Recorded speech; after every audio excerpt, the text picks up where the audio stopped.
everyone, I've decided to film a assistant psychologist application tips video, as I kind of said in my last video. So my previous video I spoke a bit about my experience as an assistant psychologist, and I'm just going to talk a little bit about any kind of application tips that I've picked up along the way, because I've had interviews for both NHS assistant psychologist roles and roles in the private sector as well, from some of my applications. So there might be some kind of useful things that I can share. So first of all, the application tends to consist of a job description, and I'll just pop an example one up on the screen. So there's kind of a job description which talks a little bit about what the job is and the different things that you'll be expected to do. And it's really important to kind of read through this quite carefully, because you want to kind of pick up on things within this in your application. But then the other side of it that is included is a person specification. So this is really important because this goes through the exact things that you need to be able to do that role. And this is really what you should kind of base your application on. This is how I tend to structure my applications as well. So basically, don't miss out any of these bits is my first tip. So I think that sometimes people, there's like one for, have you got a car? You need to have a car and you need to be able to transport yourself to different locations. And then if you don't write that in that application, your supporting statement, you won't get a point for that.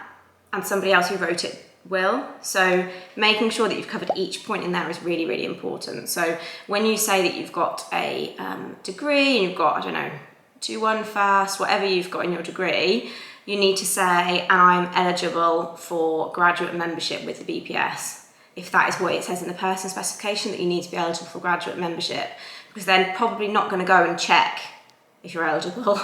So if you don't write that in, you won't get a point for that, whereas somebody else who wrote, I am eligible for graduate membership, would get a point there. So it's really making sure that you've covered all of those points is super important. So another tip and something that is also important is to include examples.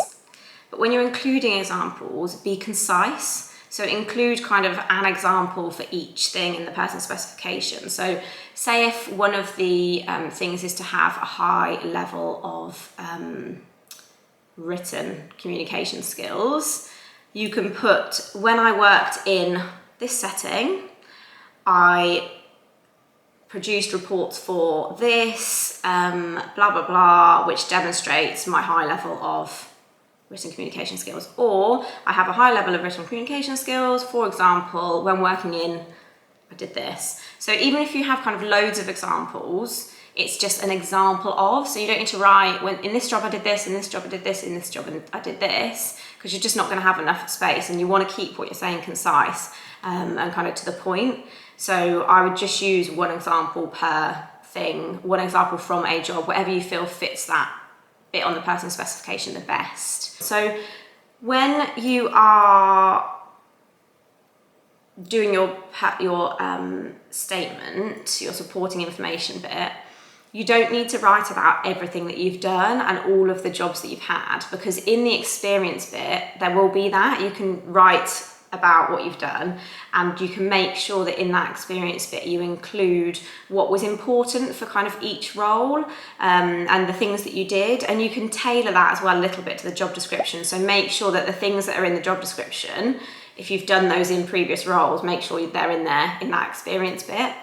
But then you won't necessarily have to write all that in your supporting information, because you should just be focusing on what's in that person's specification and what you've, and using examples of those things. So you don't need to kind of write about all of your, all of your roles within that.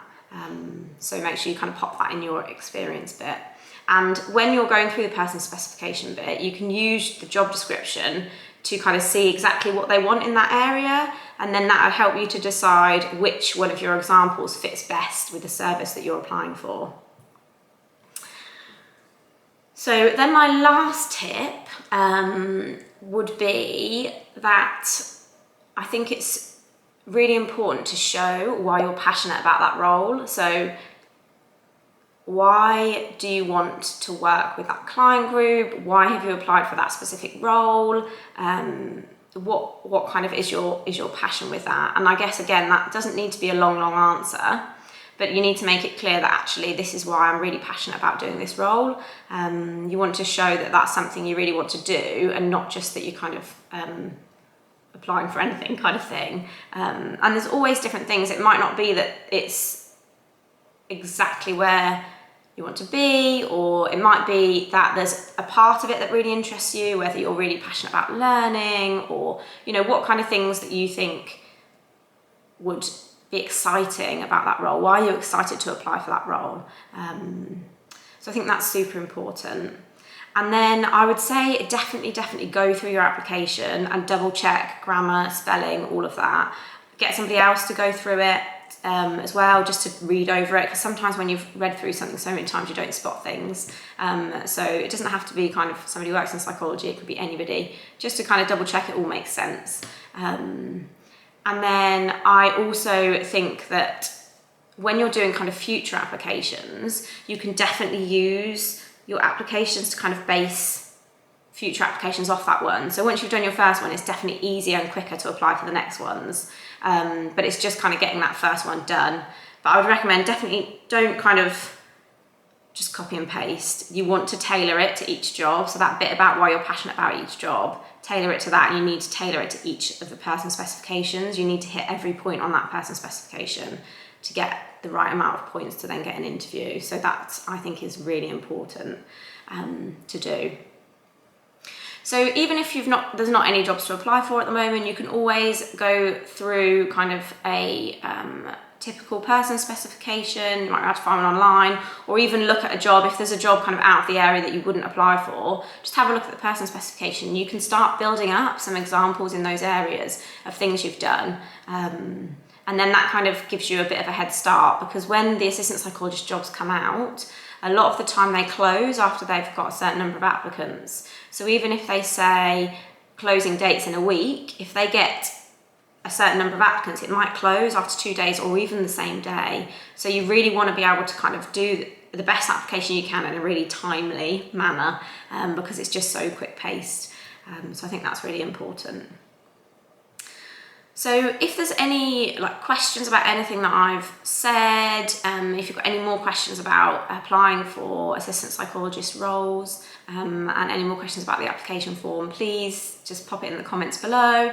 My Instagram's Working in Psychology, so you can always follow me and message me on there with any questions as well. But I hope this video has been helpful.